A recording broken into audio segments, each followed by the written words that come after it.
Hello all, இன்றைக்கி dinner preparation தாங்க பார்க்க போகிறோம். பீக்கங்காய் நல்லா பொடியாக கட் பண்ணி வச்சுட்ருக்கேங்க. இது ஒரு நாட்டு வகை காய்கறிங்க. ஸோ இது ஒன்றும் சேர்த்துக்கிறது நம்ம உடம்புக்கு ரொம்பவுமே நல்லது. விட்டமின் இதில் ரொம்ப அதிகமாக இருக்குங்க. இது ஒரு நீர்ச்சத்துள்ள காய்கறியும் கூட. தோலையும் எடுத்து சட்னி மாதிரி கூட செய்யலாங்க. இதில் போட்டு செய்கிறதுக்கு நம்ம பூண்டு உரிச்சிட்ருக்கேங்க. எப்பயுமே உணவு அதிகமாக சேர்த்துக்குங்க. அது உங்கள் டைஜஷன் ஹெல்ப் பண்ணும். அதோட ரத்த அழுத்தத்தையும் நார்மலில் வச்சுருக்கோம். பார்த்திங்கன்னா பீக்கங்காய் பொரியல் ரெடி ஆகிடுச்சு. இதில் பீக்கங்காய் நல்லா வேக வச்சு அதில் கொஞ்சமாக மசாலா, தேங்காய் எல்லாம் துருவி போட்டிருக்கோம். பீக்கங்காய் தோலை தாங்க சட்னி மாதிரி செஞ்சுருக்கோம். கொஞ்சமாக அதில் கடலப்பருப்புலாம் சேர்த்துக்கிட்டு அந்த பீக்கங்காய் தோலை நல்லா வணக்கிட்டு ஒரு மிளகா மட்டும் வச்சு அரைச்சி பாருங்கள், சட்னி ரெடியாக இருக்கும். ரைஸ் பிளேட் ரெடி ஆகிடுச்சுங்க. கொஞ்சமாக ரைஸ், அப்புறம் பீக்கங்காய் பொரியல், அப்புறம் பீக்கங்காய் தோல் சட்னி. இது 3 நல்ல காம்பினேஷனுங்க.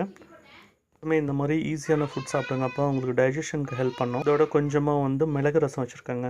உங்களுக்கு சளி இருந்தாலுமே இல்லை டைஜஷன் இஷ்யூ இருந்தாலுமே அதை சால்வ் பண்ணிவிடும்.